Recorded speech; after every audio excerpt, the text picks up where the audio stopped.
حضرت یوسف علیہ السلام کا مبارک قصہ نہایت ایمان افروز اور سبق آموز ہے جو قرآن مجید میں بڑی خوبصورتی سے بیان ہوا ہے۔ آپ حضرت یعقوب علیہ السلام کے بیٹے تھے اور بچپن ہی سے نہایت حسین نیک اور پاکیزہ اخلاق کے مالک تھے۔ ایک دن انہوں نے اپنے والد سے ایک عجیب خواب بیان کیا کہ انہوں نے دیکھا 11 ستارے، سورج اور چاند انہیں سجدہ کر رہے ہیں۔ حضرت یعقوب نے سمجھ لیا کہ یہ خواب مستقبل میں بڑی عزت، نبوت اور بلندی کی علامت ہے، اس لیے انہوں نے نصیحت کی کہ یہ خواب اپنے بھائیوں کو نہ بتائیں کیونکہ وہ پہلے ہی حسد کرتے تھے۔ حضرت یوسف کے بھائی اپنے والد کی زیادہ محبت دیکھ کر ان سے جلنے لگے تھے۔ حسد نے ان کے دلوں کو اتنا اندھا کر دیا کہ انہوں نے یوسف کو راستے سے ہٹانے کا منصوبہ بنا لیا۔ ایک دن وہ انہیں کھیلنے کے بہانے ساتھ لے گئے اور ایک سنسان کنویں میں ڈال دیا۔ پھر خون آلود قمیص لے کر گھر آئے اور جھوٹا بہانہ بنایا کہ انہیں بھیڑیا کھا گیا ہے۔ حضرت یعقوب یہ سن کر بے حد غمگین ہوئے، لیکن انہوں نے صبر کا دامن نہ چھوڑا اور اللہ پر بھروسہ رکھا۔ ادھر کچھ عرصے بعد ایک قافلہ وہاں سے گزرا تو انہوں نے کنویں سے یوسف کو نکالا اور مصر لے جا کر غلام کے طور پر بیچ دیا۔ مصر کے ایک بڑے افسر نے انہیں خرید لیا اور اپنے گھر میں عزت کے ساتھ رکھا۔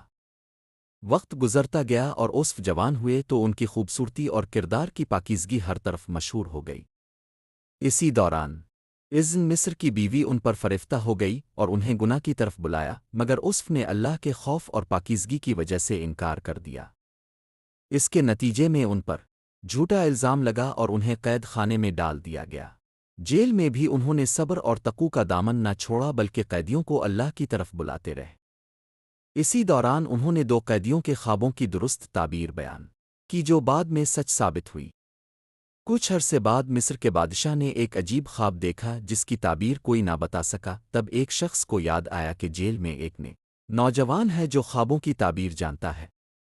جب یوسف سے پوچھا گیا تو انہوں نے بتایا کہ 7 سال خوشحالی کے آئیں گے اور پھر 7 سال سخت قحط پڑے گا، اس لیے اناج ذخیرہ کر لیا جائے۔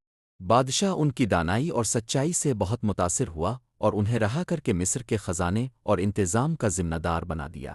جب قحط کا زمانہ آیا تو ارد گرد کے علاقوں سے لوگ اناج لینے مصر آنے لگے، انہی میں یوسف کے بھائی بھی تھے۔ وہ انہیں نہ پہچان سکے مگر یوسف نے انہیں پہچان لیا۔ مختلف مواقع کے بعد آخرکار انہوں نے اپنی شناخت ظاہر کر دی۔ بھائی اپنی غلطی پر بہت شرمندہ ہوئے اور معافی مانگی تو یوسف نے نہایت عظیم ظرفی کا مظاہرہ کرتے ہوئے فرمایا کہ آج تم پر کوئی الزام نہیں، اللہ تمہیں معاف کرے۔ پھر انہوں نے اپنے والد کو مصر بلایا اور جب حضرت یعقوب اور تمام اہل خانہ ان کے پاس آئے اور احترام میں جھکے تو یوسف کو اپنا بچپن کا خواب یاد آیا اور انہوں نے شکر ادا کیا کہ اللہ نے اسے سچ کر دکھایا۔ یہ پورا واقعہ ہمیں سکھاتا ہے کہ صبر، پاکدامنی، اللہ پر بھروسہ اور معاف کر دینے کا جذبہ انسان کو آخرکار عزت اور کامیابی تک پہنچا دیتا ہے، چاہے اسے کتنی ہی سخت آزمائشوں سے کیوں نہ گزرنا پڑے۔